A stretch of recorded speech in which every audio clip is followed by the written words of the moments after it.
Ever stop to think how much those little impulse buys on your phone are adding up to, and how many subscription payments are sneaking out of your bank account every single month? Before I started using Rocket Money, let me tell you, I had no idea. But the first time I logged in, I saved $435. I couldn't believe it. Rocket Money is a personal finance app that helps you find and cancel your unwanted subscriptions, monitors your spending, and helps lower your bills so you can grow your savings. I just love the dashboard. It shows everything in one place, even the subscriptions you forgot you signed up for. And if there's something you don't need, Rocket Money helps you cancel it. Plus, it alerts you if a bill increases or if something unusual pops up in your account. It's basically like having a personal assistant for your money. Cancel your unwanted subscriptions and reach your financial goals faster with Rocket Money. Go to rocketmoney.com/Kim today. That's rocketmoney.com/Kim. rocketmoney.com/Kim. You're listening to The Kim Komando Show. Here's hour one. Doesn't it make you feel good when you find out that what you do, other people do too, and maybe you thought it was a little weird, but because research says that other people do it, you're not that crazy. Okay, what I'm talking about, do you speak to your Roomba as if it is a person? Okay, I actually named mine. Are you ready? Obi-Wan Clean Obi. It's polite. Sometimes it eats a sock, but that's okay. New study out of Georgia Tech found that Roomba owners are seriously attached to their robotic vacuums. Some people not only name them, but they dress them up. Okay. A couple of people take their Roombas on vacation with them. Not sure I understand that. And even introduce them to their parents. And one guy redesigned his whole house just to make life easier for his Roomba. Okay. Let me tell you, that sucks for him. And I hope you're ready to get tech ahead, because otherwise you'll be left tech behind. And that's the job that I have here. It's a huge task, because after all, I'm America's beloved digital goddess, Kim Komando, here with you once again. And you have tapped into the biggest show, the best show, the award-winning show about all things digital. And you can find us on over 425 top radio stations throughout the country. And of course, we're streaming in your favorite radio app. And you can find the Kim Komando Show wherever you get your podcasts. Just search for Komando with a K, of course. And a big hello and salute goes out to all of our listeners on the American Forces Network Radio, reaching over 375,000 U.S. service members, serving in 175 different countries. And I know you have a slew of questions about something digital, and that's why the Komando hotline's open right now. And I know you can ask your favorite AI chatbot a question, but let me tell you, they hallucinate. And I do not. And that's 1-888-825-5254 is the way to tap into the show. And by the way, you can always make an appointment to speak with us here on the show. Head over to komando.com. There's a link in the top right-hand corner that says Ask Kim.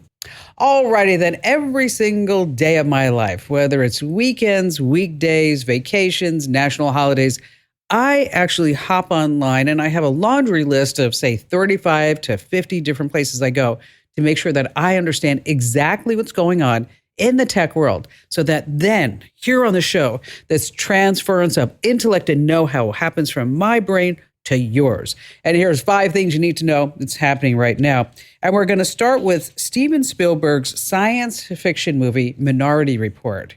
Okay, you may remember that it predicted a society with a police department that could predict crime before it happens.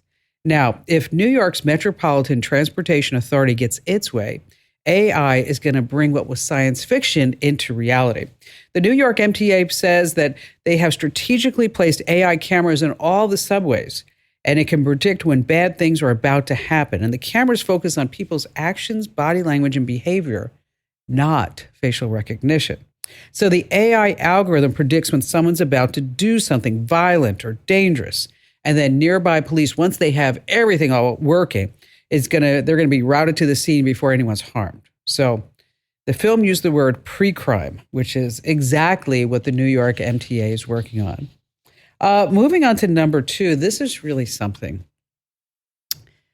Wow. Back in 2021, Christopher Pelkey, a 37-year-old Army vet, was shot and killed in a road rage attack in Arizona.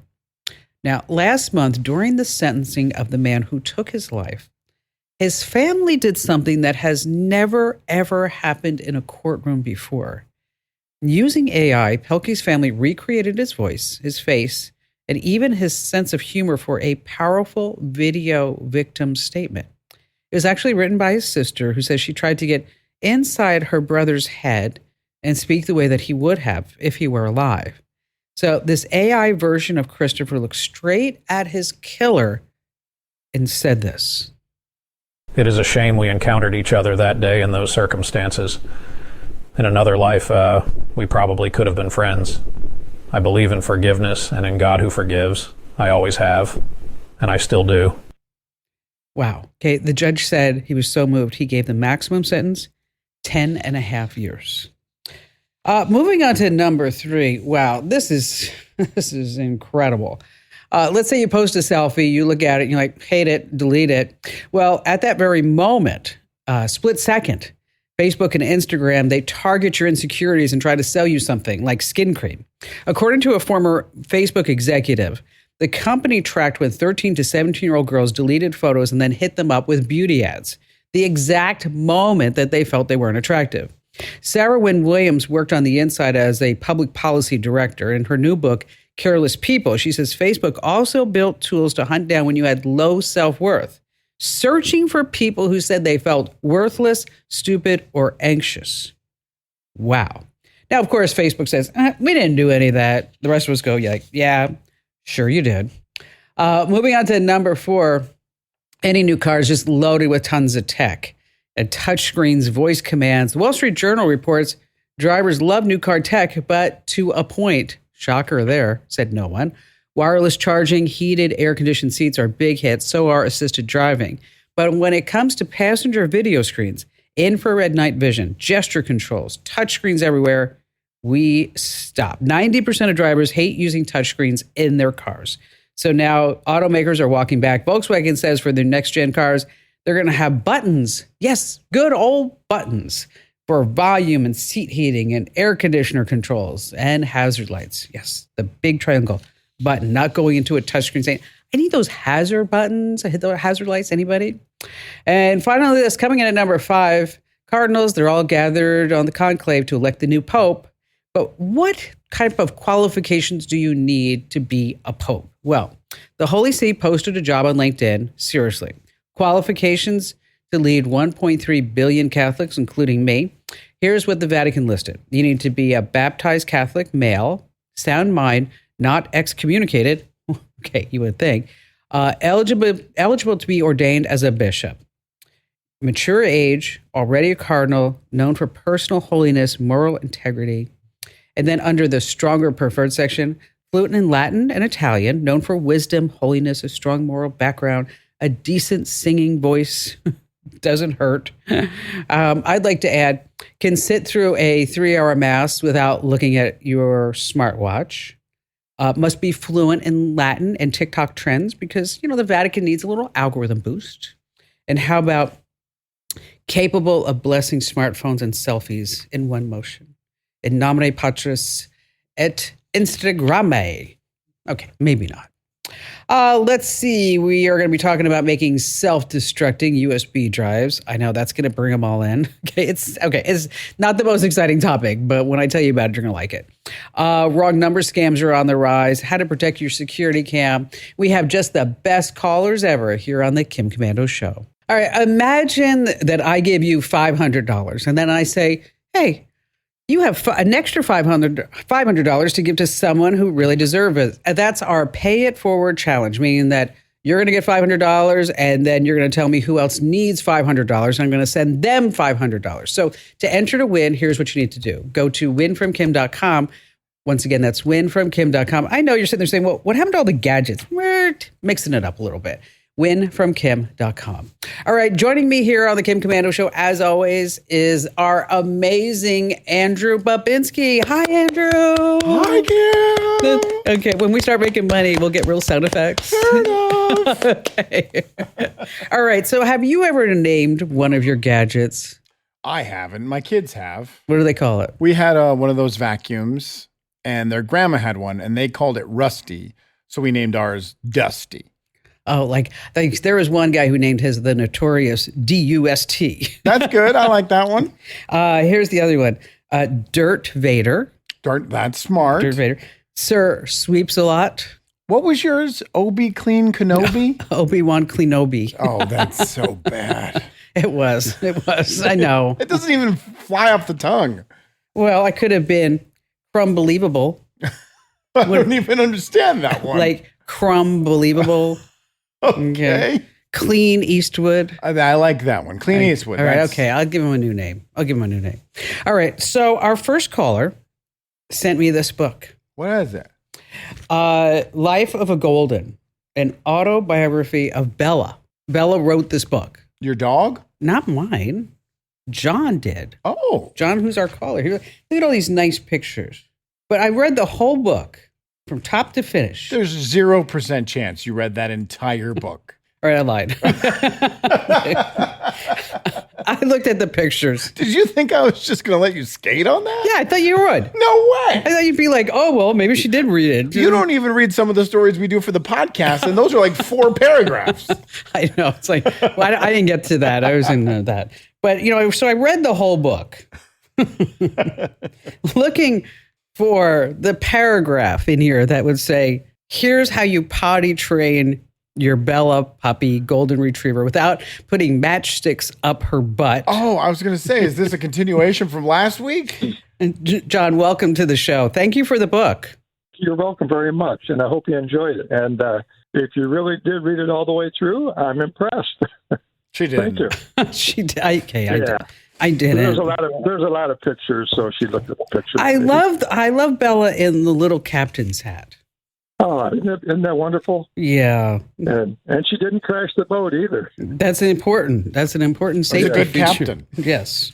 So thank you for the book. Now, I see that says all I see is Blake Shelton. So are you related to Blake, or what's the deal with that? I wish I was. I'm a starving singer-songwriter, and I just published my latest song. Can I give it a plug? Sure. Well, if you give it a plug, you got to sing it. Yeah, it's true. It's part of the Oh requirement. boy, can't do. Name of the song is "Anyone Can Write a Country Song," and it's available on YouTube. Wait. And you look for a little young boy with a lost dog next to the song. This is the reason why you're a starving singer-songwriter. You get the opportunity to sing on a radio show that's on over 450 stations nationwide, and you're like, nah, I'm good. Okay. Oh boy. All right, you gotta give it a shot, John. You gotta give it a shot. Right. Here we go. Anyone can write a country song. Whatever you write can't be wrong. Short and sweet, sassy and strong. Anyone can write a country song. There we go. There we go. All right. You know what? I think I could sing it better.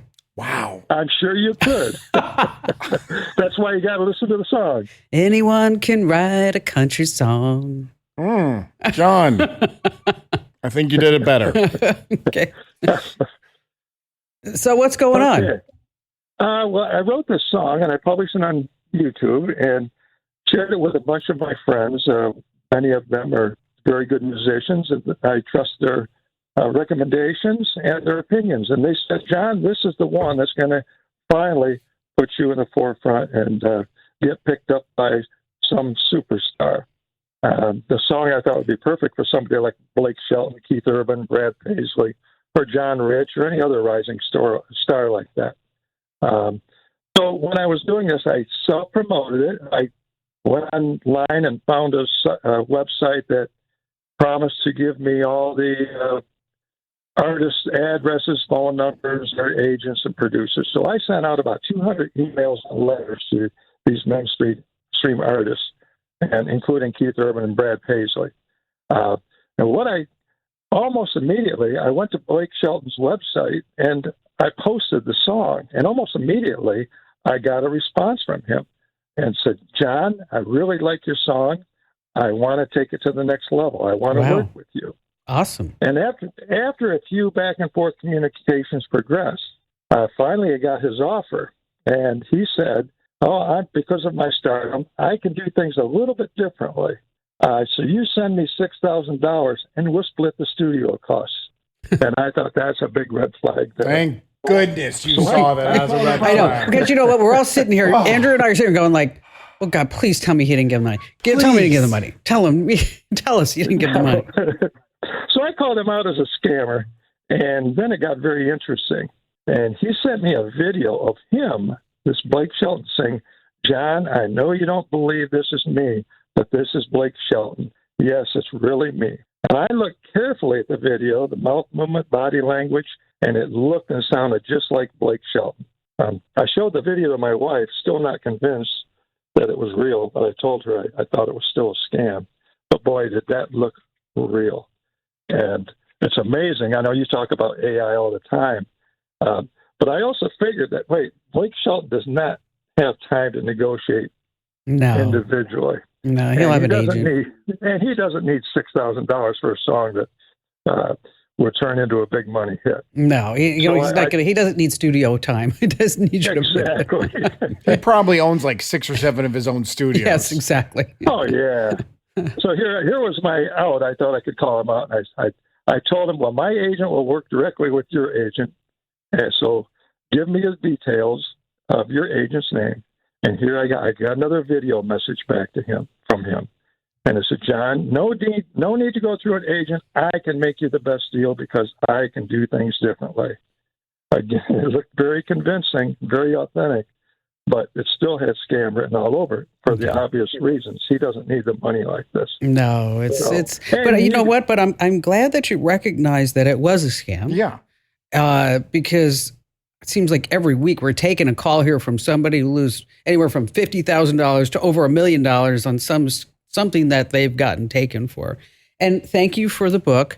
I'm going to be going on vacation. I'm going to take this book with me so that I can read it on the 6-hour flight because I just kind of skimmed it. And We're 15 minutes in the show and you've already lied like 4 times. I did. Okay. You don't know. Maybe I'll take it on vacation. Gosh, so hard. Will somebody turn off his mic? If you own a home, listen up. This is scary. The FBI is warning about a crime on the rise, home title theft. And it doesn't happen the way you might think. No break-ins, no stolen keys, just a forged signature on a single piece of paper filed with the county. In minutes, criminals can transfer the title out of your name, then use your ownership to drain your equity or even sell your home. The worst part, most people don't know what's happening until they get collection or foreclosure notices in the mail. That's why I trust Home Title Lock. When you visit HometitleLock.com/Kim, you'll get a free title history report and a 14-day free trial of their $1 million triple lock protection, including 24/7 monitoring of your home's title, urgent alerts to changes, and if fraud does happen. Their U.S.-based restoration team will work to restore your title, covering costs up to $1 million. Don't wait. Protect your home and equity today. Get your free 14-day trial at HometitleLock.com/Kim. That's HometitleLock.com/Kim. Big news. Sephora is now on Uber Eats. So if you find yourself facing a beauty emergency, like needing a last-minute gift, or you're just out of your favorite mascara, again, don't panic. We got you. Order now and get $10 off on Sephora orders of $50 or more on the Uber Eats app. Order now. Offer ends October 30th. One order per customer. Additional terms apply. See app for availability. Delivery fees may apply.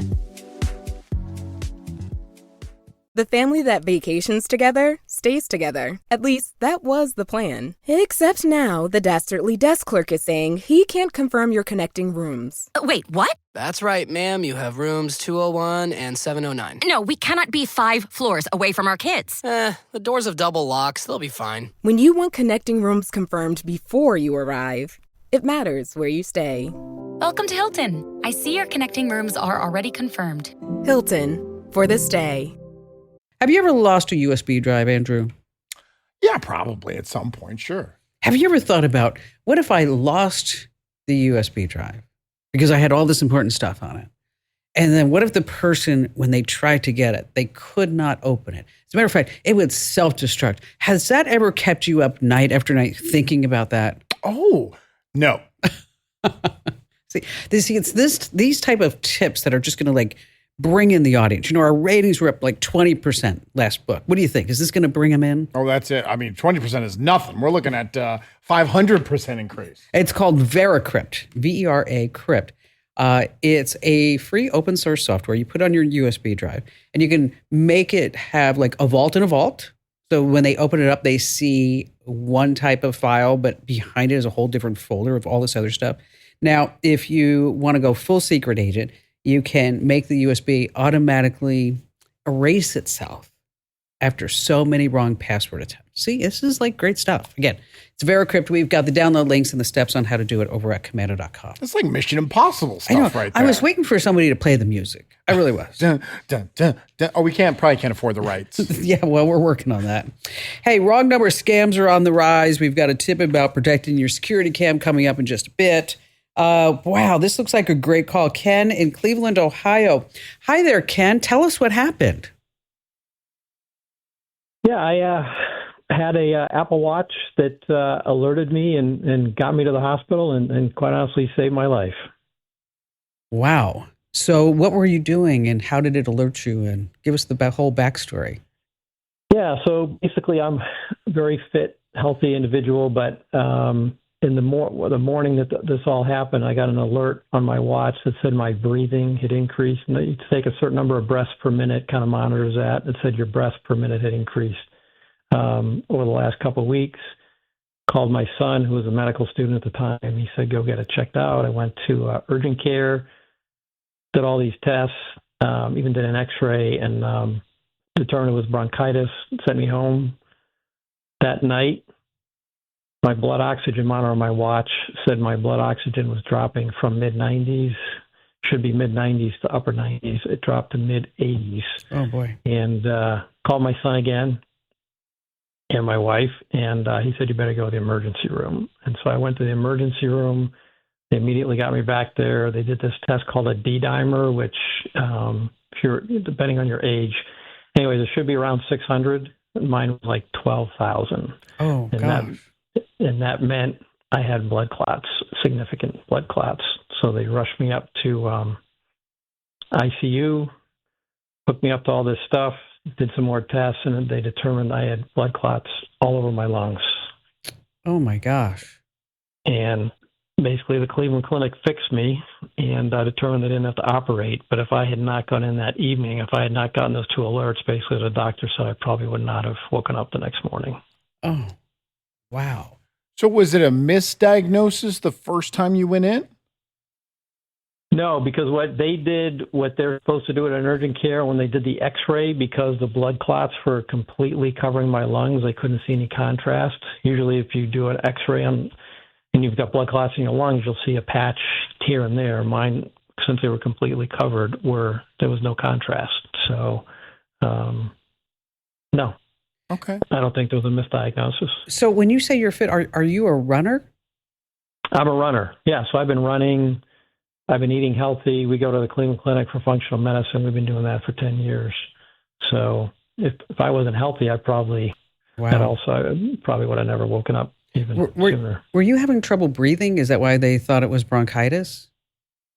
Yeah, because when I was running, I could not run as far. I had to, I could run several miles at a time. I was running shorter distances, stopping, catching my breath, and then keep going, so I couldn't do a continuous run.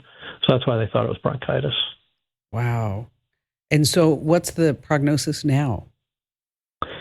The prognosis is good. I've gone back. I've been checked by the clinic. They've done MRIs. They've done blood tests. I'm back to being a healthy individual. Basically, what caused it was a flight that my wife and I took to take my mother-in-law's ashes to overseas to her favorite place. And the flight coming back home was about 10 hours.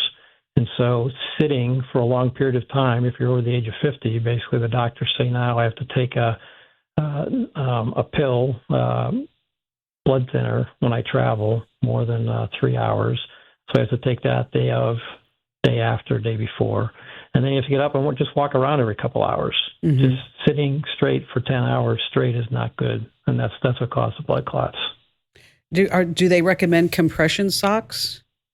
They recommend those too. I forgot that. Yes, they recommend compression socks. No, I was just curious because I always thought, because anytime that I travel overseas, I always throw them on. And that's why I was thinking, just wondering if that's what they also recommended for you.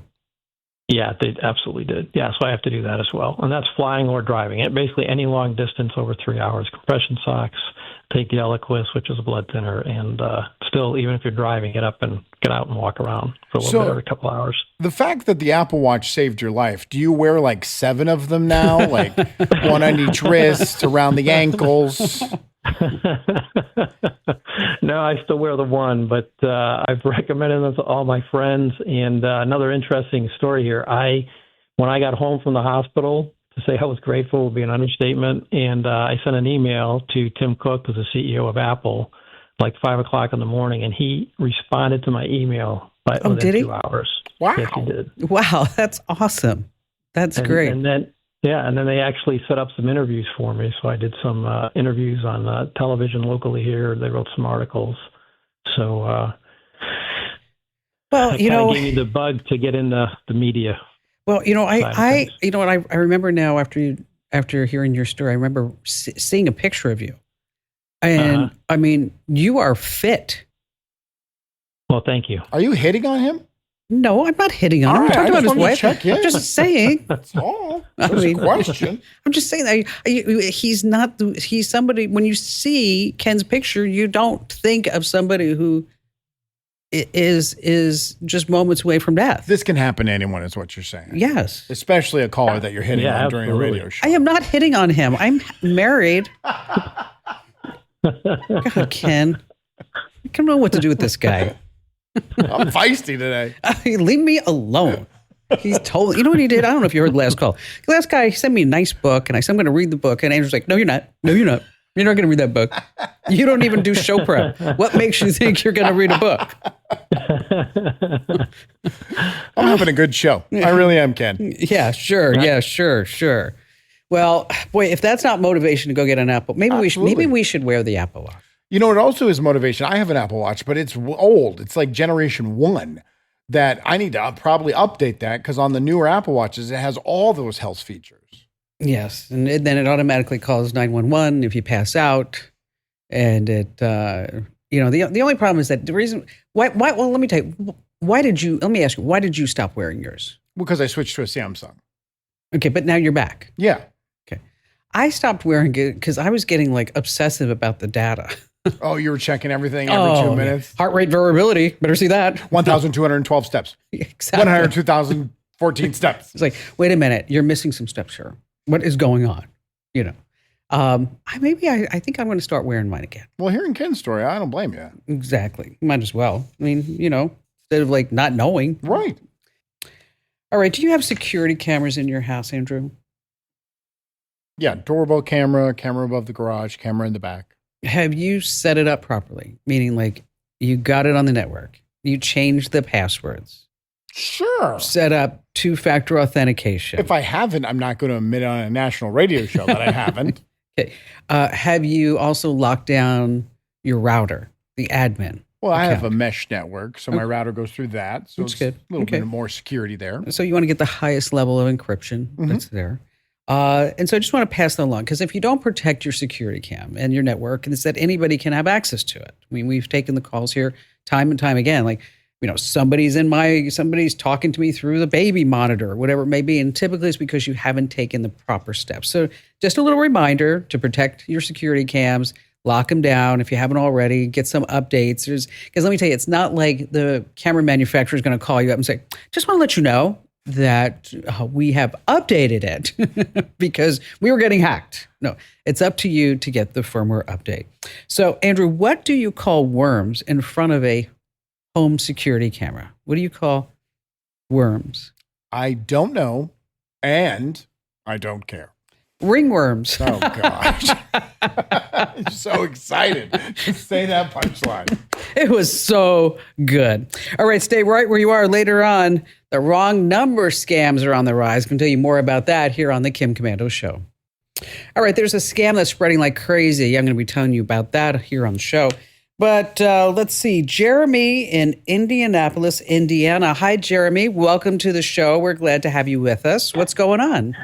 Hello, Kim. I'm so excited to talk to you. And thank you personally for introducing me to a wonderful little side hustle. What was that?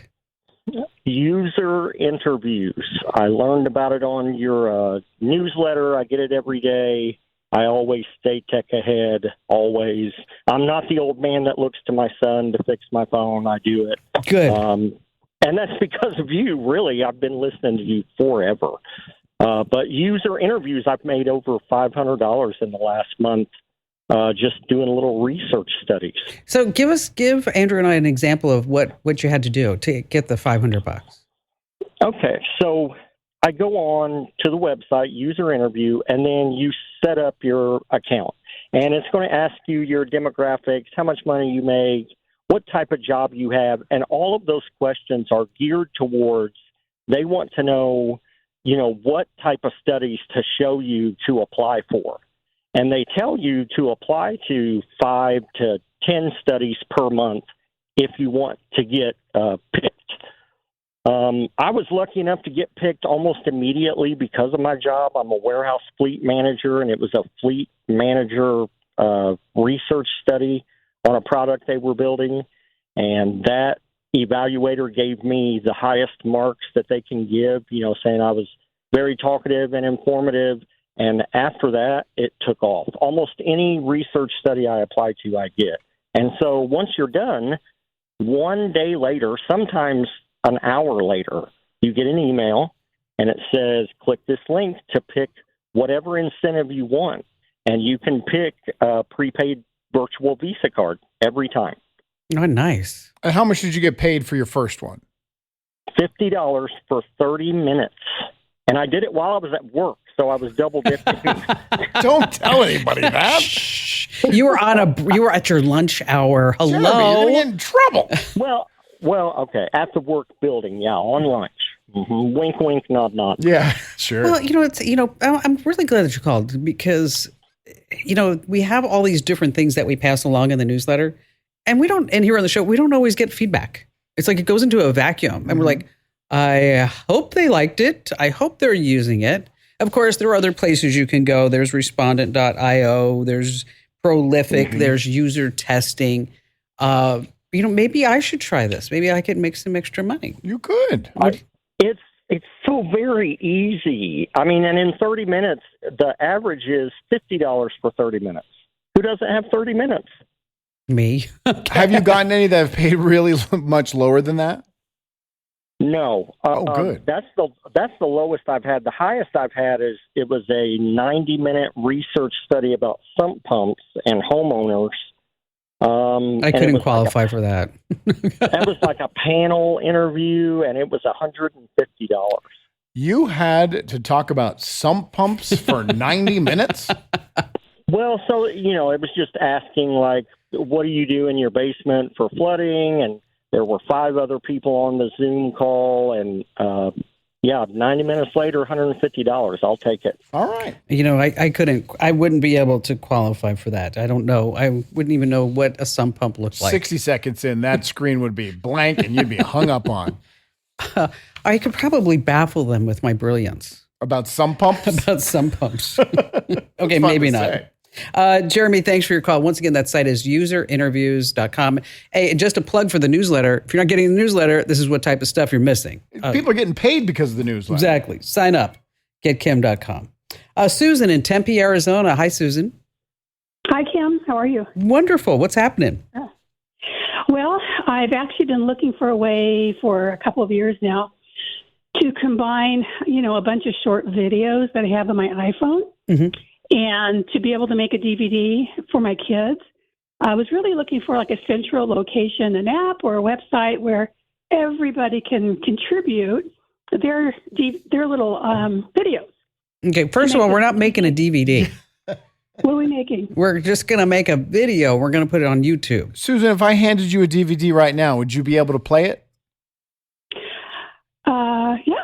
Oh, I don't have a DVD player. Yeah, because we're not going backwards, Susan. We're going forward. Okay. Well, that's what I'm calling you, Keith. Okay. I don't mean to be harsh on you, a little tough, but you're going to go to youtube.com, set up your own channel. You can set up your own private video after you get everybody's contributions. So what you're going to do is set up a central upload hub. And that could be Dropbox or even Google Photos. And then you share this, I say, virtual folder, so to speak. And then people are going to drop their videos in there. And then once they drop their videos in there, that's when you can get to work and create this masterpiece. What do you think she should use? CapCut. I was just going to say, you like anything that happens on this show, CapCut. Anything that somebody wants, CapCut. It's so user friendly. They could want to feed their cat virtually, CapCut, whatever it is. And so you're going to use CapCut, or you can use your favorite video editing. But we are not going to put it on DVD. No. No, Susan, we're not doing that. Coming right back, talking about wrong number scams here on the Kim Komando Show. All right, you might get a random text that says, Emily from the gym, and then you say, wrong number. That's how they get you hooked. And pretty soon, they're going to be pitching you some fake crypto investment scam. So do not write back to a wrong number scam. And don't forget to enter to win at winfromkim.com.